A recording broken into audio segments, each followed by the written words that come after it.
Welcome to Down to Art. I'm your host, Christy Gordon, and today I'm joined by the amazing artist Patricia Watwood to talk about how she found her artistic voice and how to incorporate your imagination into your work. So, Patricia is a figurative artist, and her work has been shown in the Beijing World Art Museum, the European Museum of Modern Art, and the Butler Museum, and has also been included in numerous solo and group exhibitions around the world. And she's also the first vice president of the Salamigandi Club in New York. So, welcome, Patricia. It's so good to have you. Hi, Christy. It's really great to see you. Thank you for inviting me. Oh, it's so good to see you again, too. Well, I was thinking maybe we could just start by you talking a little bit about your background and your training and how you came to be the artist that you are. Mhm. Yeah. When I was growing up, I was always interested in arts related things. I never did very sportsy things and I never did very sciencey things. I always did lots of art related music. And then in high school, really got into theater. And I loved the community of theater and theater production. In college, I majored in theater and I majored in scenic design. And that seemed at the time like this perfect pairing of kind of like, because as a child, I was always drawing, learning painting, doing a lot of that kind of thing all throughout my life. But then once I got into college, I discovered like doing theater and then design, it seemed like what I wanted to do. But then something interesting happened that changed my course, which is that I went to interview at Yale where I wanted to do my master's. And the teacher there recommended that I go to the Art Students League in New York City and study figure drawing. Well, I lived in Seattle, but that was a minor detail. So I started getting serious about finding people who taught figure drawing. And I managed to find Gary Fagan, who used to teach at the Art Students League. And he was just then sort of starting what's now Gage Academy. Oh, And yeah. so that was my introduction to like realist drawing and painting. I started getting into figure drawing and portraiture, and I fell in love with it. And I never, and I left theater and I went to art school. I moved to New York to go to New York Academy and to study with Jacob Collins. The Water Street Atelier was created about a year after I moved here. I started studying privately with Jacob, and then he created the Water Street Atelier.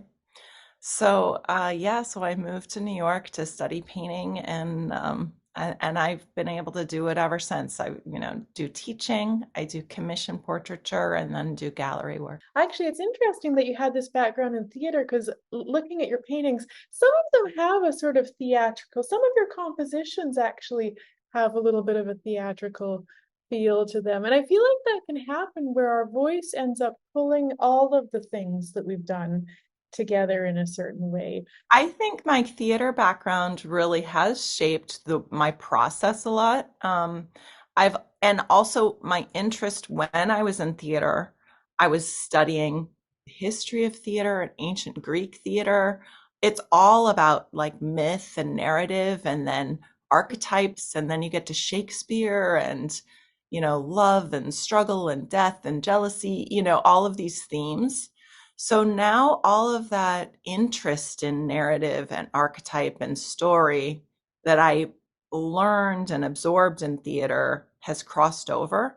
And I think my process is really influenced too, because in learning scenic design and other theatrical elements, you learn about, how to light a character for the psychological impact that you want, or how to costume them, how to stage them so that they tell a story in a certain way. And so I kind of lean on a lot of those like theater making construction sort of skills when I'm thinking about building a picture. And I think I do kind of light them, or I think about how I cast my characters, to sort of embody a certain quality or role. Yeah. I think all of that is very influenced by my theater background. That is so interesting. And I think it's comforting to us to realize too that when we've taken various routes before we end up at, say, painting where we know we're supposed to be, it wasn't a waste, you know, it still like affects our work in the end. It was, I didn't really start doing like more classical drawing and painting, traditional training until I was like 23. And I yeah, moved to New York until I was 25. And then I started being surrounded by all these people who'd started like getting really serious about painting and drawing when they were like 14. And I felt so terribly behind, but it's all sort of silly, really. yeah, because then they probably wonder, oh, how do you like light and Right. press the figure? And it makes me curious, actually. I'm wondering what tips do you have as far as lighting, a scene so that it maybe reveals the content in such a way. Yeah, so the use of like light and shadow is something I think about a lot in terms of leading the eye or getting, putting emphasis on what are the most important parts of your story. Like definitely in a scenic um, in a production, there'll be a scene and there is one key piece of action. There Yeah. is one line that you absolutely need the person in the back row to hear and see, right? And then there's like other things going on and a lot. So you design the lighting or maybe like a bold slash of color or a really strong some strong visual to focus you, right? So that definitely thinking about how to use lighting to focus somebody's eye or attention.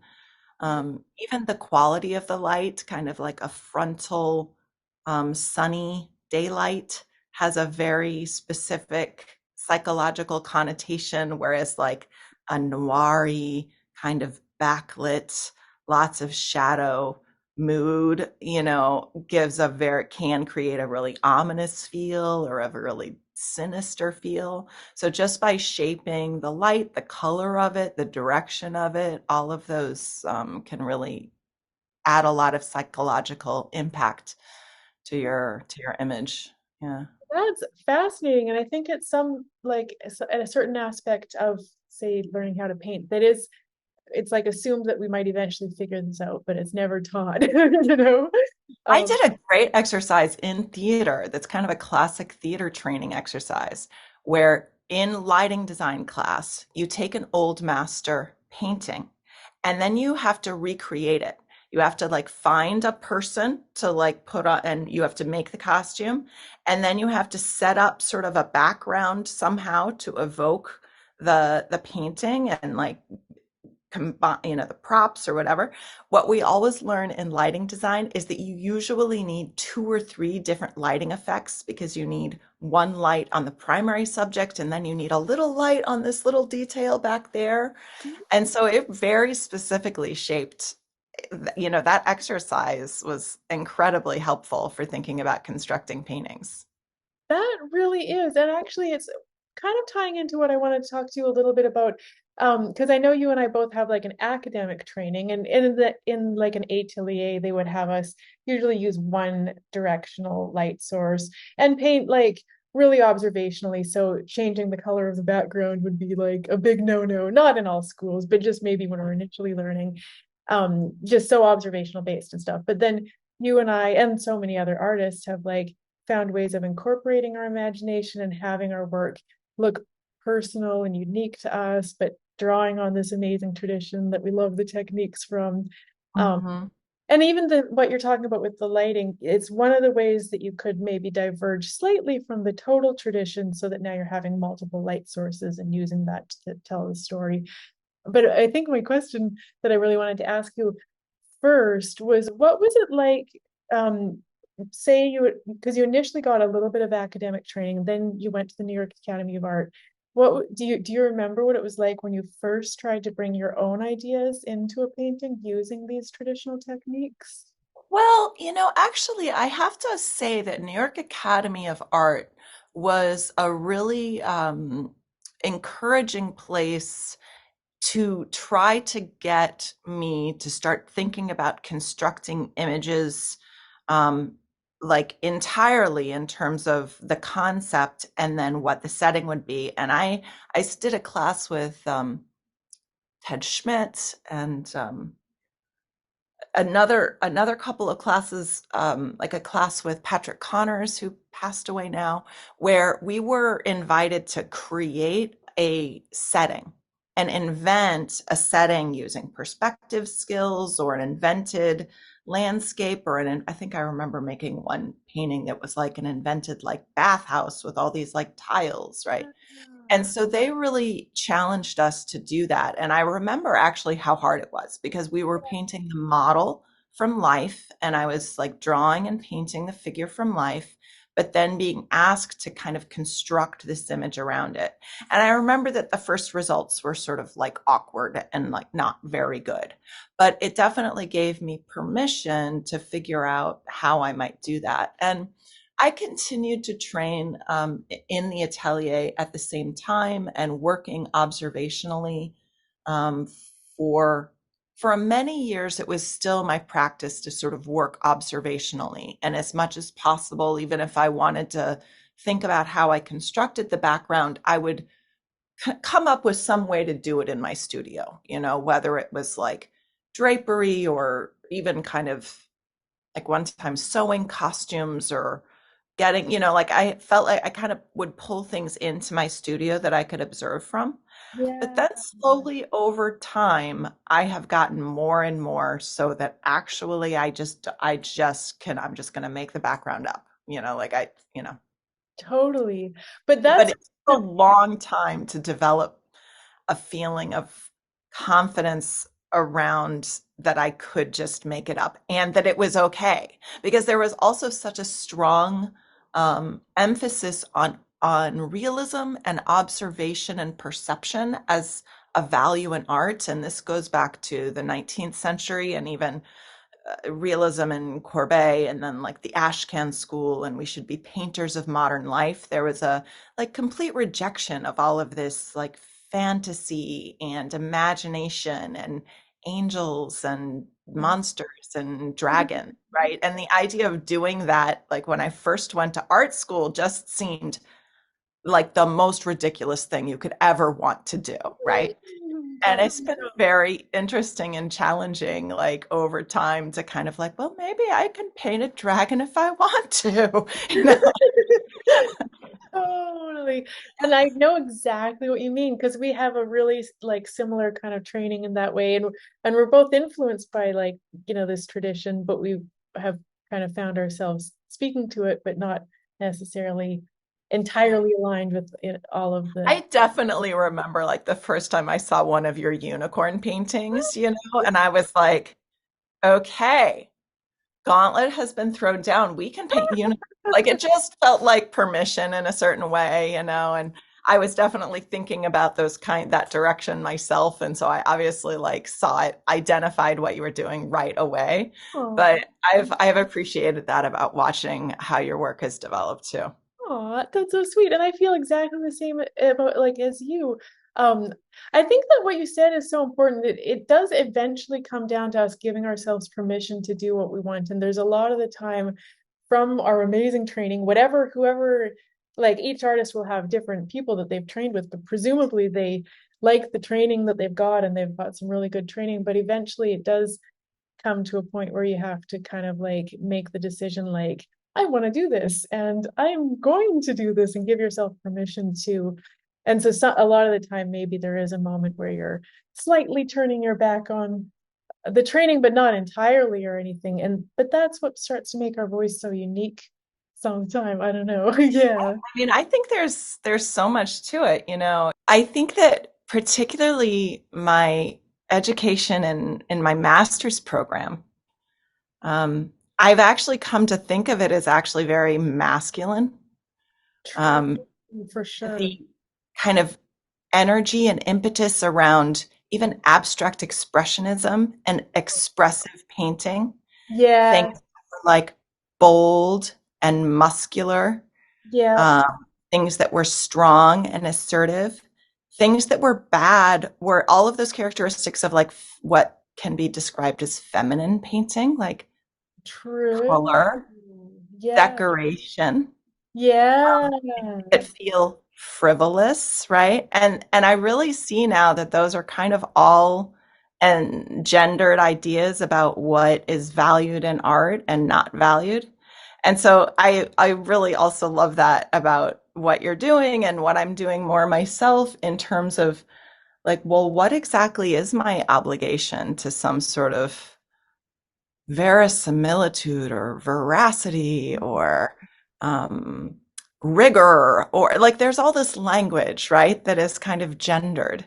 That's And in fact, I see more and more women artists who are being super creative and coloristic and emotional and decorative and playful, and I'm very interested in all of that energy.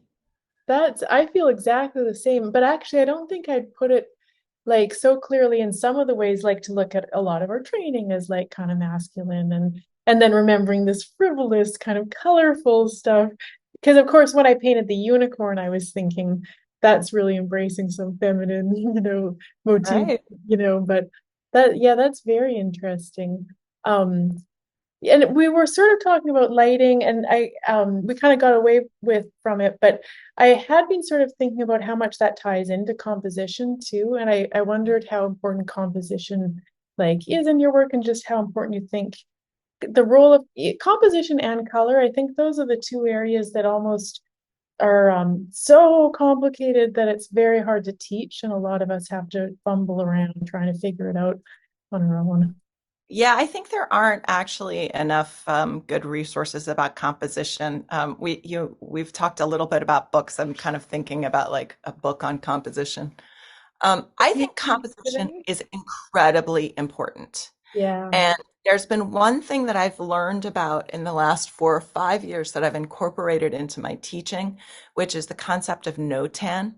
Yes. Um, no-tan is just basically reducing a composition to light and dark.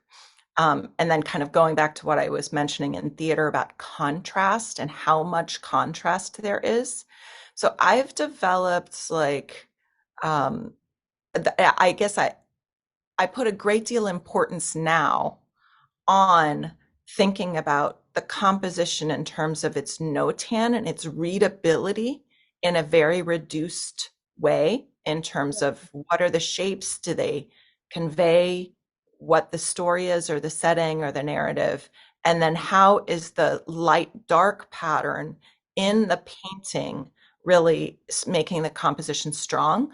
um, One thing I think I realized is that I think partly because I like a lot of color and a lot of like complementary color, Yeah. oftentimes composition in the past would be a little sort of all in the middle in terms of a value. Like if you took out all of the color, you would just see kind of a little bit of a middle gray because there's so much. And so now I'm kind of appreciating that in addition to having a really strong coloristic design, which I like, I also want to make sure that there's a really strong like light, shadow, like contrast in the composition because that actually is really important to making it read from a distance. And when Oh, your composition like reads from a distance, people want to walk over the room, walk across the room and look at it, right? And then also and you probably relate to this too. I put a lot of little details in my paintings, but you need them to cohere. So it's like if from a great distance, you just kind of see the light shape and the dark shape, and then you get all the way up to the painting and you're like, oh, and there's a little thing here and a little thing here. Then you kind of get these two different levels of engagement with the picture. oh, that's Yeah. so well put. I think that's so true. It's like it brings an order to the picture. Um, Yes. but you're so right about how that's what draws you across the room, like a strong composition with a lot of contrast. Yeah. Yeah. Can you think of any good resources? One that I find is pretty good for composition is Arthur Dow's book on composition. Absolutely. Yeah, I like that one. Yeah, what And else? to be honest, off the top of mind, that is the one I can think of. I mean, when I was in school, um, there was also like the painter's secret geometry That's the and other one. learning Yeah. about the golden ratio Oh, yeah. and the kinds of intervals and harmonies that were built into Renaissance and Baroque paintings with like intervals of like threes, fours, and fives, and there's parallels to like musical composition and musical intervals. And I loved that so much. And I think kind of internalized a lot of it in terms of thinking of the spacing of a painting. Is it on a quarter? Is it on a fifth? Is the horizon high or is it low? But I no longer sort of use any kind of system like that or the golden ratio. I tend to do it more, probably more instinctually, just thinking about um, those kind of dynamic intervals, diagonals, things that lead the eye, where something hits. Yeah. Um, those are totally the two like best books that I can think of too. And I may be similar to you. I initially started by actually drawing out the like golden set Yeah. and like sort of imposing it on my painting, trying to figure this thing out. And Yeah. then now I work a little bit more intuitively with it. But it is fascinating. There was something kind of mystically appealing to me about that geometry, the idea that there is some sort of connecting fabric of harmony that you can connect to on sort of a both a metaphysical and a cosmic level and a quotidian, like granular level. And that very appealed to me. I mean, I continue to kind of be interested in very spiritual things. So those kinds of things that sort of imply some sort of like secret meaning to the universe always resonated with me. Oh, me too, actually. And that's actually really interesting because, both of us work with themes and subjects that are somewhat mystical. And I like this idea that it could be like embedded into the composition with this mystical geometry as Right. well. I love that. So when you first started like painting from your imagination, you mentioned initially kind of maybe seeing what ways you could actually create setups in your studio that could almost like I remember maybe putting a blue blanket down for the sky and a green one for the grass and just doing whatever I could. That is a Yes. good tip. Can you think of any other tips, whether it's constructing things in your studio or tools that allow you to bring your imagination in or merge various photographs together? What kind of tools do you use? Yeah, I tend to do this more analog. I don't use Photoshop. I know a lot of people do, but I just am happier and more comfortable just kind of doing things in a physical way in my space. Other things I've done, like I remember one time doing a painting where I wanted a pretty, almost like Maxfield Parrish-y kind of sky with kind of complex cloud forms and structures. And I hadn't spent as much time like painting landscape or inventing clouds at that time. So what I ended up doing is I printed like at Staples a large poster that was like 24 by 36 of like a photo of a sky that I took. So then I had this sort of big poster of the sky in the studio, right? That then I kind of Wow, painted from and I had with my subject. that I works. Yeah, that worked. And I definitely also use people's paintings, often like old master works or 19th century, like, oh, that's a good painting of a woods, like, and I'll just kind of like really study and kind of copy a little bit like Oh, the painterly language from that like sample. Um, yeah, I love to I do definitely, in the foreground, I try to use things more in the studio that I do have a visual reference. that. So maybe there's like in the background, the distance is sky and landscape and it's all kind of invented. But then in the foreground, maybe there's flowers or birds or bottles or like who knows what. And I often actually try to get those things in the studio. Sometimes I Yeah. work from photo for specific, like a screeching bird, right? And Yeah, totally. I guess some people could get a topiary, but um, I just now, so I'll combine, finding the specific image that I want, but then also have in the studio, like whether it's fabric or objects, things that I can kind of also observe and paint. And Oh, there's something helpful. It's just honestly, it's easier and more fun sometimes to just have something to kind of look at and then extrapolate from there. Yeah. Yeah, that's true. I think it's my paintbrush does different strokes when I'm painting from life, and so it's nice Yes. if I can combine that element of painting from life with some parts of using photo reference and online searches and Yes. yeah. Yeah, That's that right. My painting does the paint does sort of come out differently somehow. it Um, does. Yeah.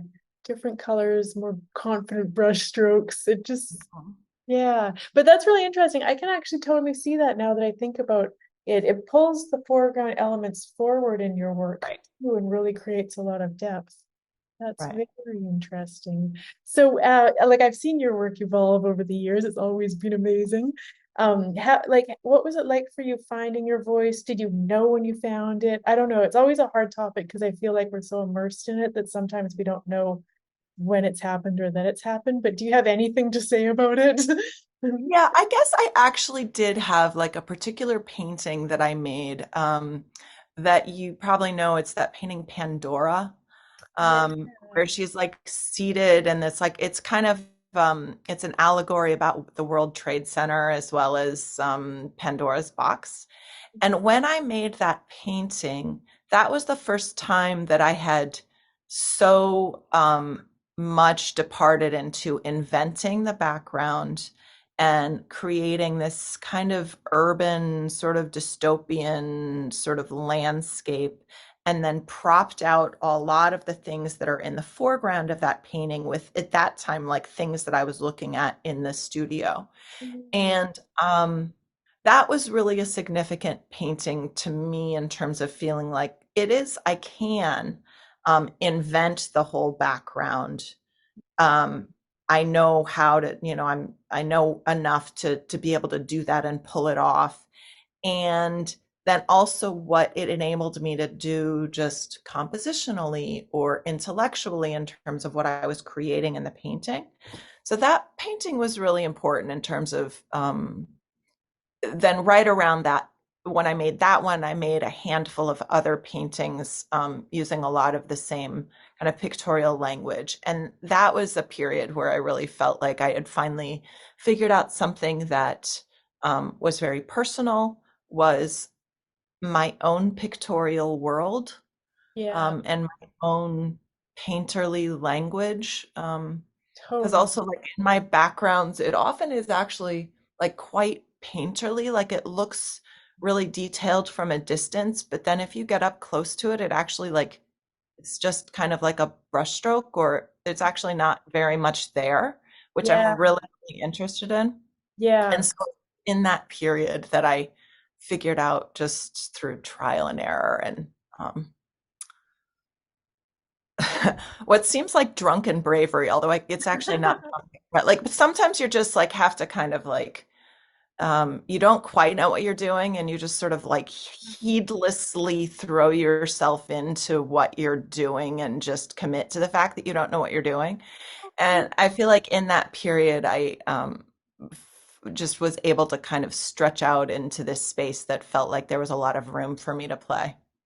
Ooh, well, I totally remember the painting Pandora and the other ones that you did around then, and I can see that how it was a little bit of a shift like in your work, um and it's really interesting that that's also when you kind of figured out for yourself because I think each artist has to figure out for ourselves, and it's a process, like what tools we'll bring in, how we're going to supplement our imagination, or if we're going to only work observationally. So it sounds like that was when you figured out your exact like process Yeah. and then gave yourself this permission, even though it felt like you didn't know where it was going to go. It's like an important step. Like, yeah, really important and like brave. Yeah.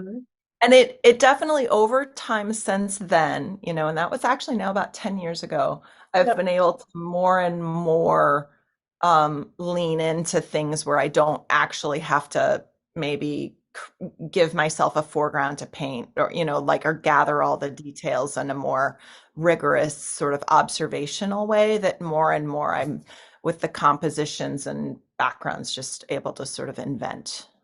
Yeah. Yeah, that's interesting. And yeah, well, that's kind of touching on it. Like, what other ways has your like voice evolved? Because I think it can be so surprising to us as artists when we find our voice, but then we notice it's changing on us just a little bit, like just a continuous evolution.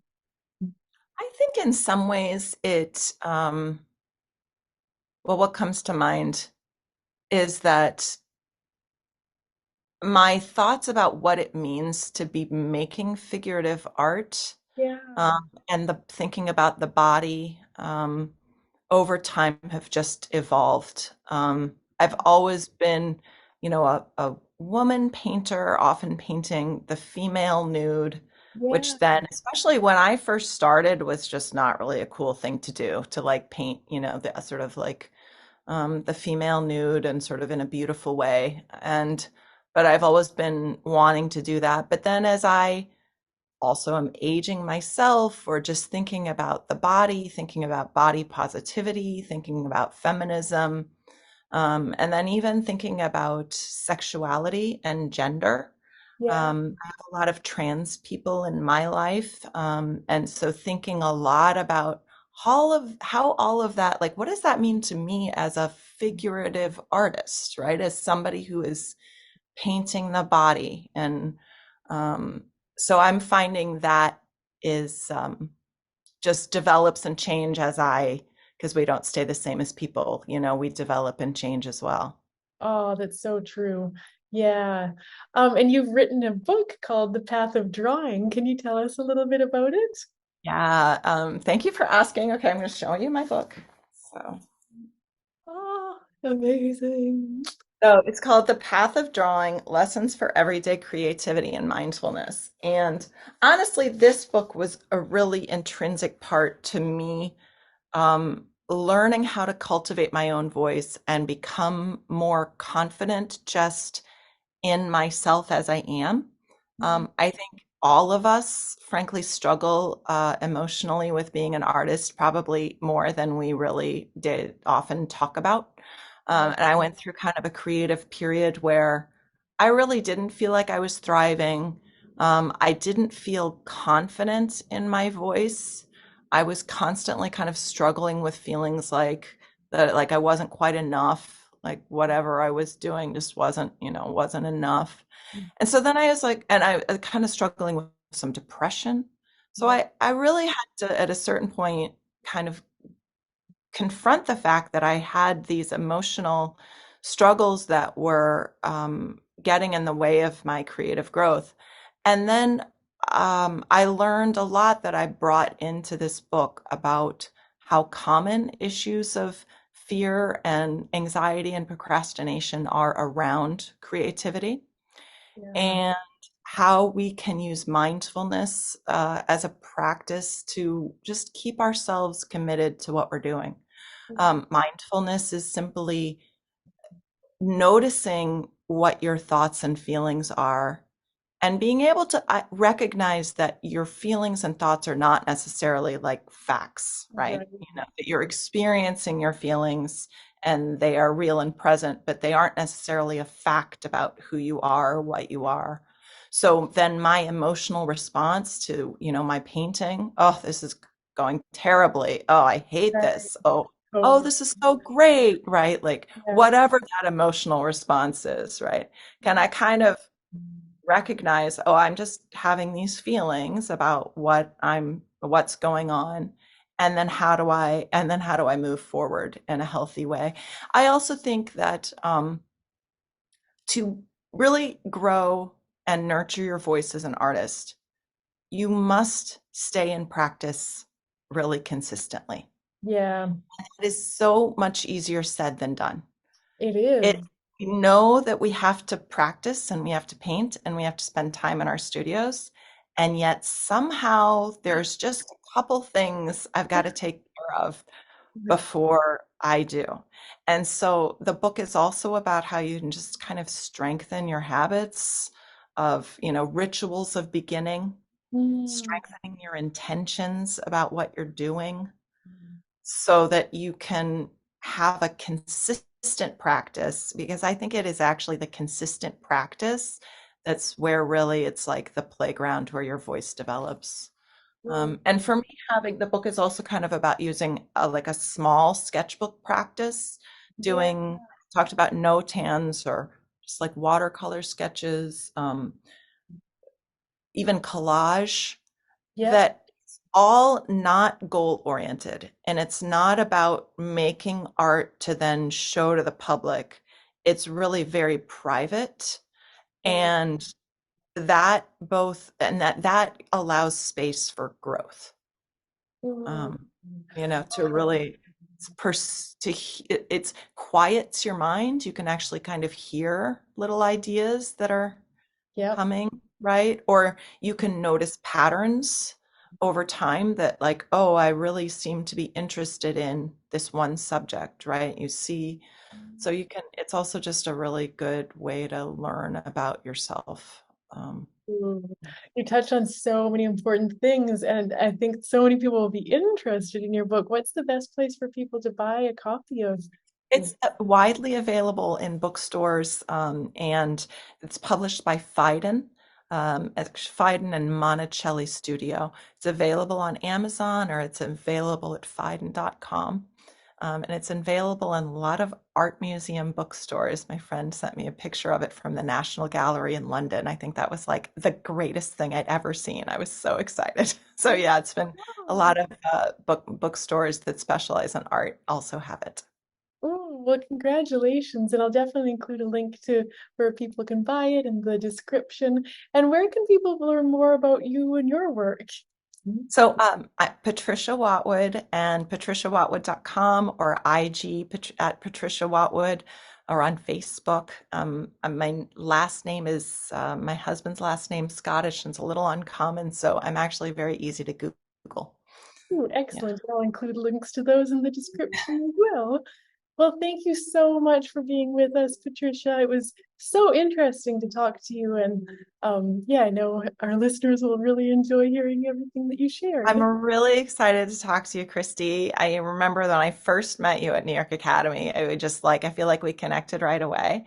And then as we've both just continued to paint and work in our careers, it's been really lovely just seeing you work over there. And you probably maybe have the same feeling like seeing me do my weird things over here. It's like, okay, sometimes it just takes like one or two other people who are kind of like doing this thing and you're like, I can, all right, you feel like I can do this too. You're not alone, somebody gets me. It's so, I appreciate that. Aw, I feel exactly the same, and I completely love that. Yeah. Yeah. But Oh, well, I can't wait to see you again sometime, hopefully soon. Talk to you great. soon. Bye. I hope you've enjoyed this episode of Down to Art. Thank you so much for being with us.